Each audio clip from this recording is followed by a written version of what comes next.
Terima kasih Bapa, pada sore hari ini kami bersyukur untuk kesempatan yang indah boleh beribadah kepada Tuhan. Dan saat ini kami mau belajar dari kebenaran firman-Mu.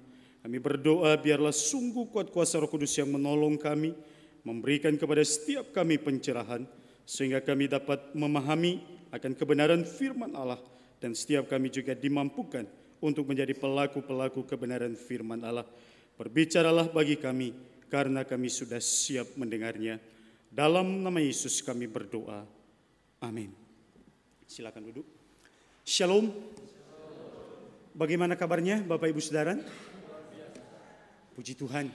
Bapak Ibu dan Saudara yang terkasih dalam Kristus Yesus, pada sore hari ini mari kita bersama-sama membuka di dalam Lukas pasal 24 ayat 36 sampai 49.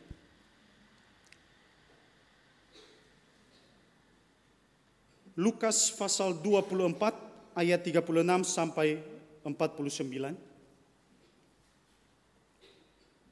Kalau Bapak Ibu Saudara sudah menemukannya, saya mengajak kita untuk membacanya bergantian.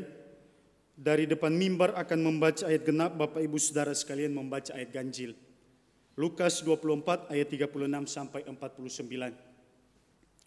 Ayat 36, dan sementara mereka bercakap-cakap tentang hal-hal itu, Yesus tiba-tiba berdiri di tengah-tengah mereka dan berkata kepada mereka, "Damai sejahtera bagi kamu."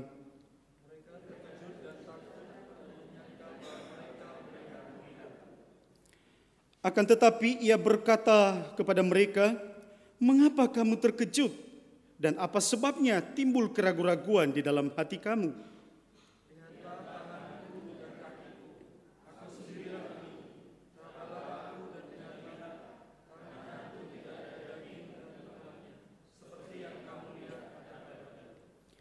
Sambil berkata demikian, ia memperlihatkan tangan dan kakinya kepada mereka.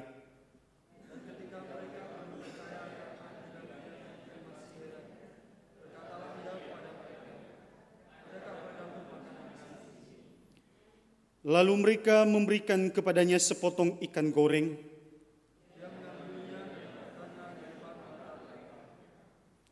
Ia berkata kepada mereka, "Inilah perkataanku yang telah kukatakan kepadamu ketika aku masih bersama-sama dengan kamu, yakni bahwa harus digenapi semua yang ada tertulis tentang aku dalam kitab Taurat Musa dan kitab Nabi-Nabi dan kitab Mazmur."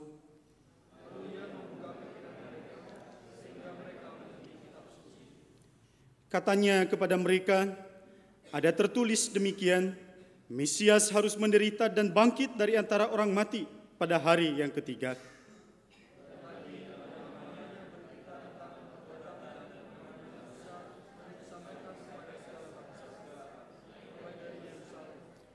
Kamu adalah saksi dari semuanya ini.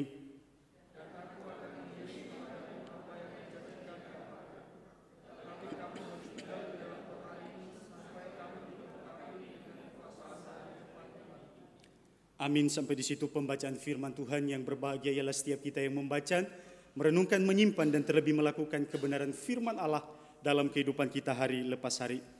Bapak, Ibu, dan Saudara yang terkasih dalam Kristus Yesus, tema kita pada sore hari ini masih seputar tentang kebangkitan. Jadi temanya adalah bangkit dengan tubuh kemuliaan. Saudara yang terkasih di dalam Kristus Yesus, berbicara tentang kebangkitan, saudara, saya jadi ingat sebuah kisah, saudara, kisah seorang ibu. Jadi kisah seorang ibu yang pergi untuk mengunjungi anaknya yang bekerja di luar pulau. Pada waktu itu ibu ini pergi mengunjungi anaknya yang sedang bekerja di luar pulau karena sudah beberapa tahun tidak pulang. Jadi sang ibu ini dia meluangkan waktu, dia pergi untuk mengunjungi anaknya yang sedang bekerja di luar pulau. Saudara, singkat cerita dia pergi ke sana dengan naik sebuah kapal, saudara. Jadi dia naik sebuah kapal, dan ketika mereka sudah sampai di tengah lautan, saudara, di lautan bebas, di situ mereka atau kapal mereka dihantam oleh ombak yang begitu besar sekali, yang dahsyat. Sehingga apa? Kapal mereka yang besar itu pun pada akhirnya diguncang dan seperti potongan-potongan gabus, saudara, yang diombang-ambingkan oleh ombak itu kian kemari, saudara.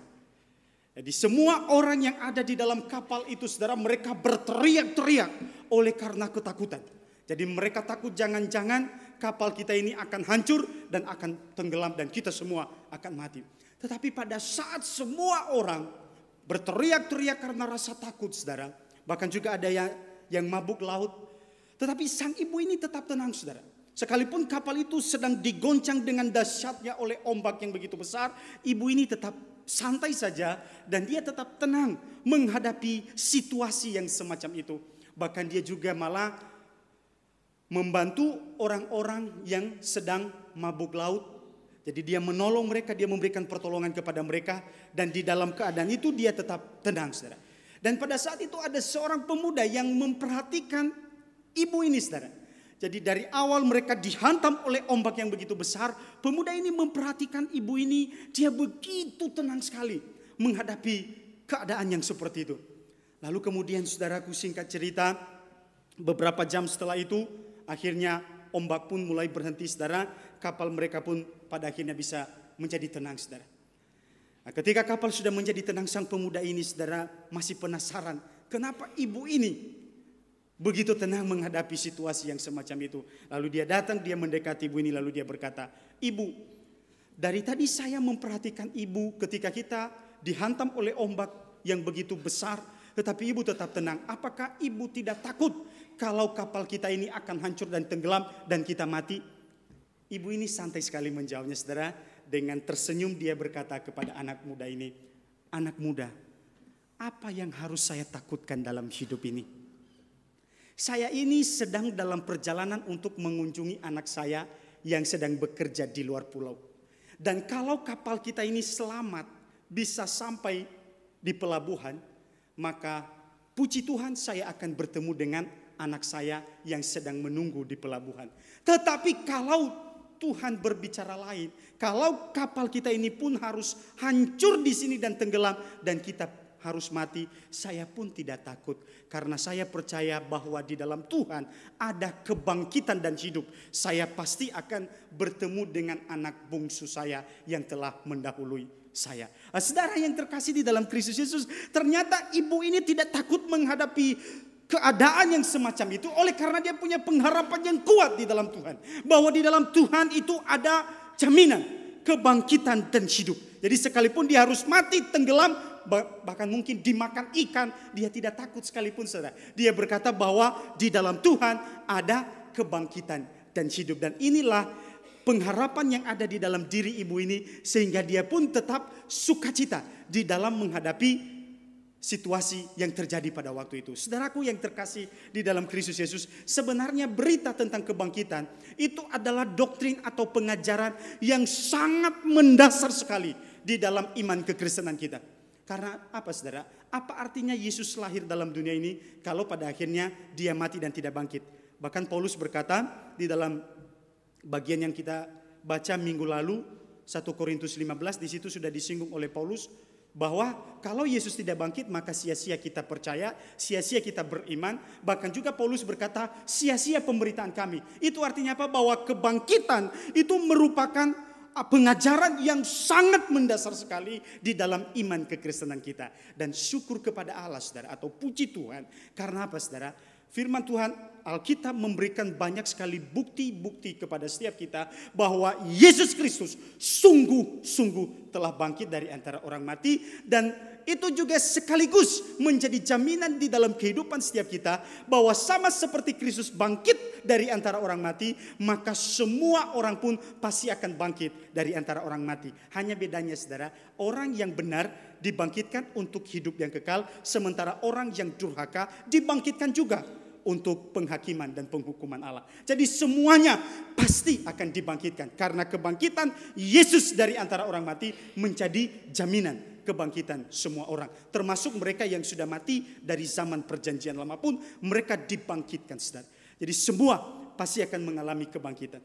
Dan di dalam teks yang barusan kita baca tadi, saudara, di situ dikisahkan bahwa Yesus menampakkan diri. Jadi setelah kebangkitan Yesus menampakkan diri kepada murid-muridnya. Dan konteksnya adalah pada waktu itu semua murid berkumpul di satu tempat, saudara. Dan semua pintu terkunci. Jadi mereka berkumpul di satu tempat dan dua orang yang bertemu dengan Yesus dalam perjalanan ke Emmaus, mereka menceritakan kepada murid-murid yang lain apa yang sudah mereka alami. Jadi ketika Yesus menampakkan diri kepada mereka dalam perjalanan ke Emmaus, itu bisa dibaca di dalam kisah sebelumnya, di dalam perikop sebelumnya sudah dikisahkan di situ. Jadi Yesus menampakkan diri kepada 2 orang murid dalam perjalanan ke Emmaus. Mereka yang 2 orang ini, ketika semua murid berkumpul, mereka hadir di situ, lalu mereka menyampaikan apa yang sudah mereka alami. Dan pada saat mereka sedang memperbincangkan itu, menyampaikan apa yang sedang mereka alami, tiba-tiba Yesus ada berdiri di tengah-tengah mereka. Ini hal yang menarik, saudara. Dan di sini kita belajar yang pertama, saudara. Berbicara tentang kebangkitan Kristus adalah kebangkitan tubuh. Jadi secara fundamental, saudara, Kristus bangkit dan kebangkitannya adalah kebangkitan tubuh.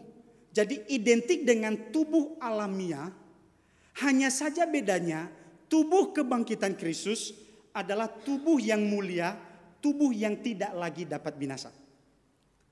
Ini saudara yang harus ingat. Karena apa, saudara? Karena ternyata ada beberapa filsuf Yunani, saudara. Mereka itu tidak percaya dengan kebangkitan tubuh. Mereka berkata bahwa tidak ada kebangkitan tubuh. Kalaupun ada kebangkitan, itu bukan kebangkitan tubuh, tapi itu hanya kebangkitan spiritual. Ini bahaya, saudara. Jadi mereka, beberapa filsuf Yunani tidak percaya adanya kebangkitan tubuh. Padahal Kristus yang bangkit, dia bangkit dari antara orang mati, dan kebangkitan Kristus adalah kebangkitan tubuh.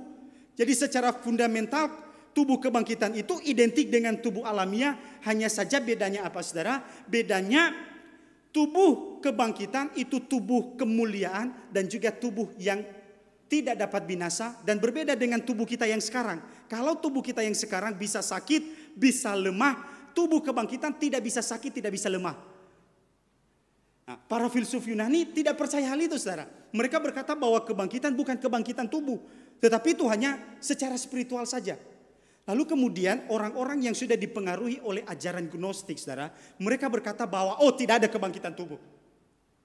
Jadi orang-orang yang sudah dipengaruhi oleh ajaran Gnostik, mereka berkata tidak ada kebangkitan tubuh. Karena apa, saudara? Karena Gnostik ini membedakan antara tubuh ini dengan roh. Jadi mereka berkata tubuh ini adalah materi, lah ini jahat. Maka tubuh yang jahat ini harus dihancurkan. Maka tubuh yang jahat ini pun tidak akan dibangkitkan. Jadi sehingga tidak ada, mereka menyimpulkan bahwa tidak ada yang namanya kebangkitan tubuh. Jadi hanya secara spiritual saja mereka melihat kebangkitan itu. Tetapi firman Tuhan pada sore hari ini, saudara, dengan jelas menyatakan kepada setiap kita bahwa kebangkitan Kristus adalah kebangkitan tubuh. Jadi bukan hanya berbicara secara spiritual, saudara, tapi sungguh-sungguh secara fundamental kebangkitan Kristus, tubuh kebangkitannya itu identik dengan tubuh alamiah. Identik dengan tubuh alamiah, hanya saja tubuh kebangkitannya itu tubuh kemuliaan dan tubuh yang tidak dapat binasa. Jadi secara kualitas berbeda dengan tubuh kita yang sekarang. Jadi berbeda dengan tubuh kita yang sekarang. Tapi kita harus yakin, kita harus percaya sebagai anak-anak Tuhan. Jadi jangan sampai kita dipengaruhi oleh filsuf-filsuf Yunani yang berkembang, bahkan juga oleh ajaran-ajaran Gnostik yang berkata bahwa tidak ada kebangkitan tubuh. Itu hanya secara spiritual saja. Tapi sore hari ini dengan jelas firman Tuhan berkata bahwa ada yang namanya kebangkitan tubuh. Karena Kristus bangkit, dia bangkit dengan tubuh kebangkitan, saudara. Lalu perhatikan, saudara. Di dalam tubuh kebangkitan ada beberapa hal yang perlu kita perhatikan sebagai orang-orang percaya. Yang pertama tadi di situ dikatakan di ayat 36. Ayat 36. Dan sementara mereka bercakap-cakap tentang hal-hal itu, Yesus tiba-tiba berdiri di tengah-tengah mereka dan berkata kepada mereka, damai sejahtera bagi kamu. Ini yang pertama, saudara. Jadi yang tadi kebangkitan Kristus, dia bangkit dengan tubuh kebangkitan. Jadi bukan hanya secara spiritual, tapi secara fundamental tubuh kebangkitan itu identik dengan tubuh alami, hanya berbeda dalam kualitas. Karena tubuh kebangkitan itu tubuh yang mulia dan tidak dapat binasa.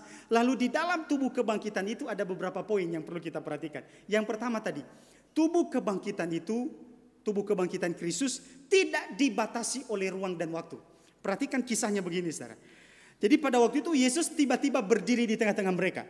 Di dalam Lukas tidak diceritakan kalau pada waktu itu semua pintu terkunci. Tetapi Yohanes, di dalam surat Yohanes, di situ dikisahkan di dalam Yohanes 20 ayat 19. Coba buka Yohanes Ini ayat paralelnya. Yohanes 20 ayat 19.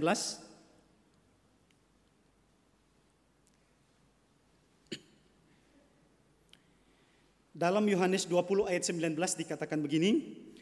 Ketika hari sudah malam pada hari pertama minggu itu, berkumpullah murid-murid Yesus di suatu tempat dengan pintu-pintu yang terkunci karena mereka takut kepada orang-orang Yahudi. Perhatikan saudara, ini yang menarik.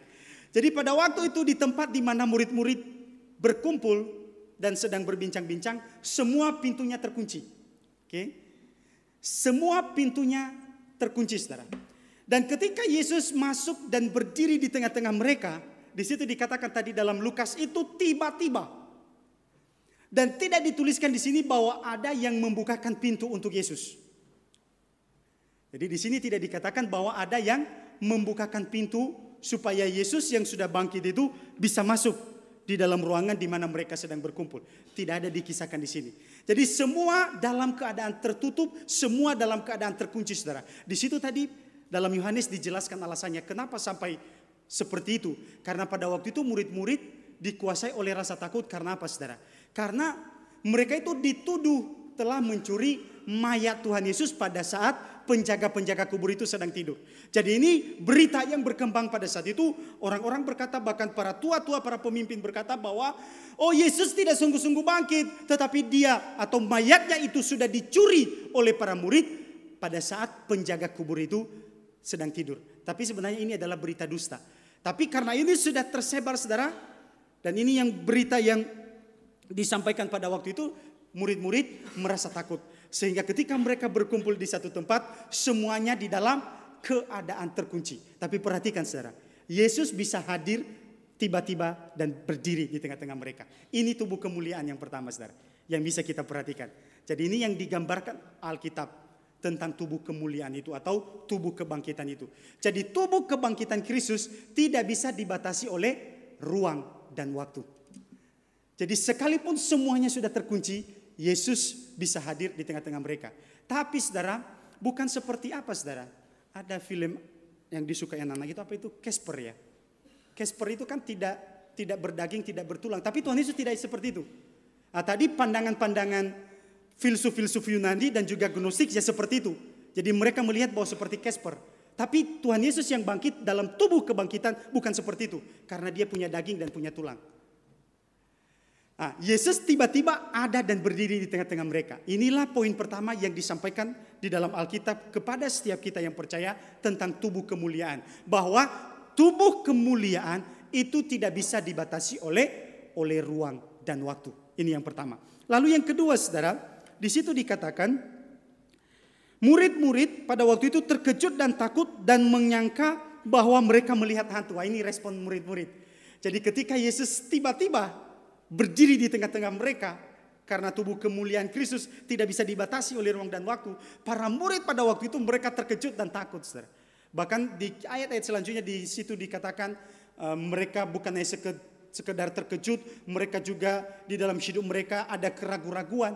Nah, sebenarnya Yesus tahu karena kenapa hal itu bisa terjadi, kenapa mereka bisa terkejut, mengapa mereka bisa ragu-ragu dalam hidup mereka, karena ketidakpercayaan mereka terhadap apa yang Yesus sudah firmankan di dalam kehidupan mereka. Jadi ini kelemahan mereka. Jadi kalau murid-murid terkejut dan ragu-ragu, sebenarnya jawabannya sudah ada di dalam teks yang kita baca ini. Jadi di ayat-ayat selanjutnya di situ sebenarnya sudah ada jawaban kenapa mereka terkejut dan ragu-ragu. Karena ketidakpercayaan terhadap apa yang Yesus sudah sampaikan. Yesus sudah firmankan ketika dia bersama-sama dengan mereka. Jadi ini yang membuat mereka takut dan terkejut saudara. Lalu perhatikan di situ dikatakan tadi, mereka menyangka bahwa yang mereka lihat itu adalah hantu. Jadi mereka menyangka bahwa yang hadir di tengah-tengah mereka itu hantu.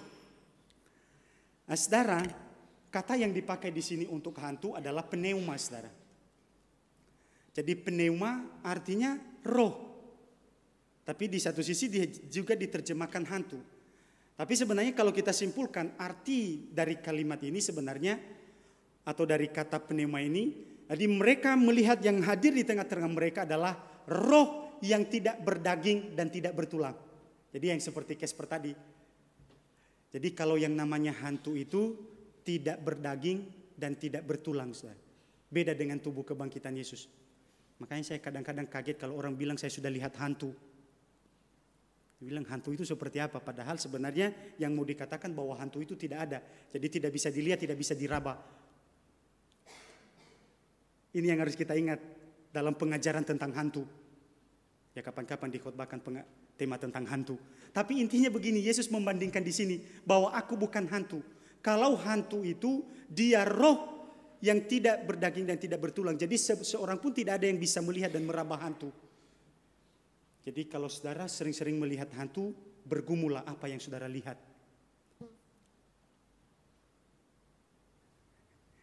Lalu kemudian karena itu yang terjadi dalam kehidupan mereka pada waktu itu, mereka terkejut dan takut, mereka berpikir itu adalah roh yang tidak berdaging dan bertulang. Perhatikan saudara apa yang dikatakan oleh Yesus kepada mereka. Di ayat yang ke-38 Yesus berkata begini, akan tetapi Yesus berkata kepada mereka, mengapa kamu terkejut dan apa sebabnya timbul keraguan-raguan di dalam hati kamu? Lihatlah tanganku dan kakiku, aku sendirilah ini, rabalah aku dan lihatlah, karena hantu tidak ada daging dan tulangnya seperti yang kamu lihat ada padaku. Perhatikan saudara, hantu tidak berdaging dan bertulang. Kalau saudara melihat sesuatu, lalu mungkin saudara melihat itu berdaging dan bertulang, itu bukan hantu saudara. Jadi makanya saudara perlu berdoa ketika melihat sesuatu. Kadang-kadang orang berhalusinasi lalu dia berkata, saya lihat hantu. Di sini Tuhan Yesus berkata bahwa hantu itu tidak berdaging dan tidak bertulang. Lalu kemudian Yesus berkata kepada mereka, rabalah dan lihatlah. Lihatlah, ini aku. Jadi tubuh kebangkitan yang kedua saudara, tubuh kebangkitan yang kedua bisa diraba dan bisa dilihat. Makanya nanti kalau kita sudah dibangkitkan, semua kita bisa saling melihat saudara.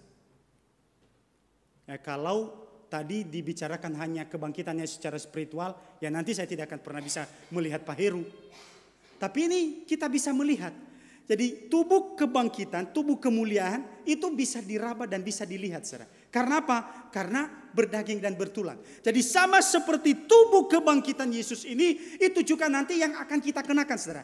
Jadi kita juga nanti ketika kita dibangkitkan pada harinya, jadi semua orang yang sudah mati ketika Kristus datang akan dibangkitkan. Bahkan ketika pada saat itu, ketika Kristus datang yang kedua kali, ada yang masih hidup. Lalu di dalam Tesalonika dikatakan mereka akan mengalami pengangkatan. Tetapi di situ juga dikisahkan bahwa mereka juga akan diubahkan dengan tubuh yang sama, dengan tubuh kemuliaan. Jadi tubuh kebangkitan Kristus itu juga nanti yang akan kita kenakan saudara. Sama seperti tubuh kebangkitan Kristus, demikian juga nanti tubuh kebangkitan kita ketika kita dibangkitkan oleh Kristus pada harinya.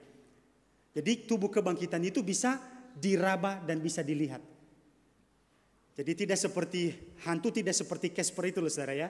Jadi kita harus mulai memikirkan hal ini bahwa tubuh kebangkitan itu bisa diraba dan juga bisa dilihat. Sehingga pada saat itu Yesus berkata kepada mereka, rabalah aku dan lihatlah. Dan pada saat itu ketika dia menyatakan diri kepada Thomas saudara, lalu Thomas juga mencucukkan jarinya ke dalam bekas paku, lalu kemudian baru dia percaya. Dan pada saat itu saudara, ketika Yesus menyatakan itu kepada mereka bahwa itu adalah dia, ketika dia mengatakan raba dan lihatlah aku, mereka masih ragu saudara. Makanya perhatikan di ayat selanjutnya dikatakan ayat 41, dan ketika mereka belum percaya karena girangnya dan masih heran, berkatalah ia kepada mereka, adakah padamu makanan di sini? Nah, saudara, jadi ketika Yesus sudah menyatakan diri kepada mereka, rabalah dan lihatlah, mereka masih tidak percaya juga saudara. Karena kegirangan dan heran, mereka masih tidak percaya. Makanya Yesus berkata kepada mereka, ada enggak makanan di sini? Lalu mereka di situ dikatakan tadi, mereka memberikan kepada Yesus sepotong ikan goreng. Lalu kemudian Yesus pun memakannya. Nah kalau hantu tidak bisa memakannya. Karena hantu tidak berdaging dan bertulang. Nah, tapi di sini Yesus memakannya. Sebenarnya Yesus memakan di sini saudara, untuk meyakinkan dan juga untuk menguatkan mereka bahwa memang benar-benar dia telah bangkit dengan tubuh kebangkitan. Tetapi perhatikan satu hal saudara, ini tidak boleh menjadi dasar bahwa nanti kalau kita sudah dibangkitkan dengan tubuh kebangkitan, maka kita itu di sorga itu adanya makan-makan. Oh tidak, saudara. Jadi karena ada orang yang mendirikan teologinya, mendirikan pengajarannya bahwa ini adalah dasar. Bahwa nanti di sorga dalam tubuh kemuliaan pun ya adanya makan-makan. Pertanyaannya adalah, ada enggak RW pada waktu itu? Tapi ini tidak bisa dijadikan dasar, saudara. Karena dalam teks ini, sesuai dengan konteks, Yesus meminta makanan itu sebenarnya hanya untuk meyakinkan mereka dan juga untuk menguatkan mereka bahwa dia sungguh-sungguh sudah bangkit dengan tubuh kebangkitan. Jadi bukan hantu yang tidak bisa memakan apa-apa. Tapi tubuh kebangkitan, seperti yang saya katakan tadi, identik dengan tubuh alamiah, ada daging, ada tulang. Jadi sehingga Yesus pun makan, dan makanan itu masuk, saudara. Karena Yesus bangkit dengan tubuh kebangkitan. Jadi ini 3 hal yang disampaikan kitab suci dalam teks yang kita baca ini tentang tubuh kebangkitan. Jadi kebangkitan Kristus, dia bangkit dengan tubuh kebangkitan. Jadi bukan hanya berbicara tentang spiritual, tapi sungguh-sungguh bangkit. Jadi tubuh kebangkitannya identik dengan tubuh alamiah. Dan ada 3 hal tadi, saudara, yang disampaikan dalam kitab suci. Yang pertama, tubuh kebangkitan Yesus, tubuh kemuliaannya tidak dibatasi oleh ruang dan waktu. Jadi murid-murid berkumpul di satu tempat yang semuanya terkunci, Yesus bisa hadir di tengah-tengah mereka. Yang kedua, tubuh kebangkitan bisa diraba dan bisa dilihat.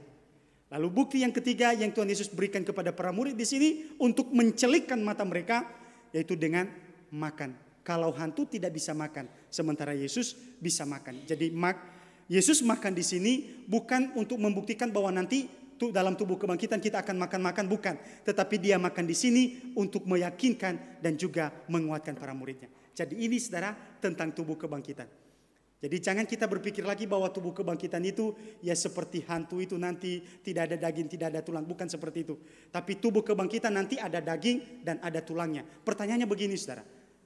Ada yang berkata begini, lah bagaimana Pak dengan mereka yang dikremasi? Di Jepara tidak terasa, saudara. Di Surabaya tahun 2004, saudara, ini menjadi masalah yang serius bagi gereja-gereja, saudara. Karena apa? Ada beberapa grup gereja denominasi tertentu, mereka berkata sesat yang melakukan kremasi. Lalu ada gereja yang berkata tidak apa-apa kalau melakukan kremasi. Tahun 2004, saudara, kalau saudara baca tabloid apa ya, Bahana atau apa itu namanya, Gloria. Jadi di situ ada yang mengungkap tentang praktek kremasi, saudara. Jadi karena mereka mengatakan bahwa itu nanti kan kebangkitan tubuh. Jadi tubuh yang identik dengan tubuh alami. Lah mereka yang dikremasi nanti ya pasti tidak akan bisa dibangkitkan. Nah itu argumen mereka, saudara. Jadi argumen mereka sebenarnya banyak. Mulai dari zaman perjanjian lama sampai zaman perjanjian baru. Mereka berkata bahwa praktek kremasi itu tidak boleh. Itu tidak benar karena apa, yang dikremasi nanti tidak bisa dibangkitkan. Nah sebenarnya ini keliru, saudara. Nah makanya pada waktu itu saya menulis skripsi tentang kremasi, saudara. Jadi saya menulis skripsi pada waktu itu, tinjauan etis Kristen terhadap kremasi dan aplikasinya bagi gereja masa kini. Dan setelah saya selidiki, saudara, ternyata praktek kremasi pun tidak salah. Jadi kalau ada yang mau dikremasi di sini tidak apa-apa. Jadi karena ada yang masih bertanya-tanya, saudara, apakah mereka yang dikremasi itu nanti bisa dibangkitkan? Enggak. Saya mau katakan bisa. Nah, kalau kita berkata tidak bisa, lah bagaimana mereka ada hamba Tuhan dulu yang mati, dia naik pesawat Adam Air, lalu ada pendeta di situ, lalu pesawatnya terbakar, dia mati, dia terbakar. Pendeta yang sudah melayani Tuhan itu bisa dibangkitkan enggak? Jelas bisa. Nah, jadi praktik kremasi pun tidak jadi soal, saudara, karena memang ini yang menjadi pergumulan. Jadi tidak terasa di Jepara, tapi pada waktu itu di kota-kota besar bahkan ada banyak sekali buku-buku yang ditulis yang menyatakan bahwa kremasi itu tidak boleh dan itu menyesatkan, saudara. Nah, tapi saya mau katakan bahwa bagi Tuhan itu bukan perkara yang sulit. Kalau Tuhan bisa menciptakan yang tidak ada menjadi ada, maka Tuhan juga pada akhirnya nanti bisa membangkitkan semua orang. Baik mereka yang dikubur, baik mereka yang tenggelam dimakan ikan, maupun mereka yang terbakar, mereka yang dikremasi. Tuhan sanggup membangkitkan dengan tubuh kemuliaan. Dan tubuh kemuliaan itu seperti dikatakan kitab suci tadi, berdaging dan bertulang. Saudaraku yang terkasih, ketika Yesus sudah selesai menyampaikan itu dan menyatakan itu kepada para murid, dia juga berkata kepada mereka, kamu adalah saksi dari semuanya ini. Jadi ketika dia sudah menampakkan diri kepada para murid, sebenarnya dia bukan hanya asal-asal menampakkan diri kepada mereka, tapi ada satu hal juga yang dia minta kepada para murid, saudara. Karena murid-murid sudah menyaksikan dengan mata mereka sendiri bahwa Yesus sungguh-sungguh bangkit. Tuhan Yesus juga mau supaya mereka menyaksikan itu kepada orang lain. Jadi mereka menjadi saksi mata dari semua peristiwa itu. Maka Yesus juga mau supaya mereka mewartakan itu, menyampaikan berita tentang kematian dan juga kebangkitan Kristus dari antara orang mati. Saudaraku yang terkasih di dalam Kristus Yesus, saya percaya bahwa setiap kita juga yang sudah ada di dalam Kristus Yesus, kita punya jaminan di dalam Tuhan. Bahwa kelak ketika kita meninggalkan dunia ini, kita mati, ketika Kristus datang yang kedua kali, setiap kita juga akan mengalami kebangkitan. Kita akan dibangkitkan dan sama seperti tubuh kemuliaan Kristus, tubuh kebangkitan Kristus, itu juga nanti yang akan kita miliki. Kita juga akan dibangkitkan dengan tubuh kebangkitan. Lah sekarang, selagi kita masih ada di dalam dunia ini, saudara, sama seperti para murid, Yesus mau supaya mereka juga menyaksikan apa yang mereka sudah lihat. Maka saudara dan saya juga punya panggilan di dalam dunia ini. Apa yang kita imani di dalam Yesus, bahwa dia yang mati sudah bangkit dari antara orang mati. Dan itu jaminan bagi setiap kita. Maka saudara dan saya harus menyaksikan itu kepada orang lain. Jadi saudara saksikan tentang karya Kristus, kematian dan kebangkitannya. Sehingga mereka pun bisa percaya kepada Kristus Yesus. Amin. Tuhan Yesus memberkati kita sekalian. Mari kita berdoa. Bapa Sorgawi, kami bersyukur untuk firman-Mu yang sudah kami baca, kami renungkan pada sore hari ini. Kami boleh belajar bahwa kebangkitan Kristus itu satu kebenaran dan Kristus bangkit dengan tubuh kebangkitan. Bukan hanya secara spiritual, tetapi tubuh kebangkitan Kristus identik dengan tubuh alami yang berdaging dan bertulang. Dan kami percaya bahwa kelak juga kami akan mengalami hal yang sama. Kami akan mengalami kebangkitan dan kami akan beroleh tubuh kebangkitan. Tubuh yang mulia dan Tuhan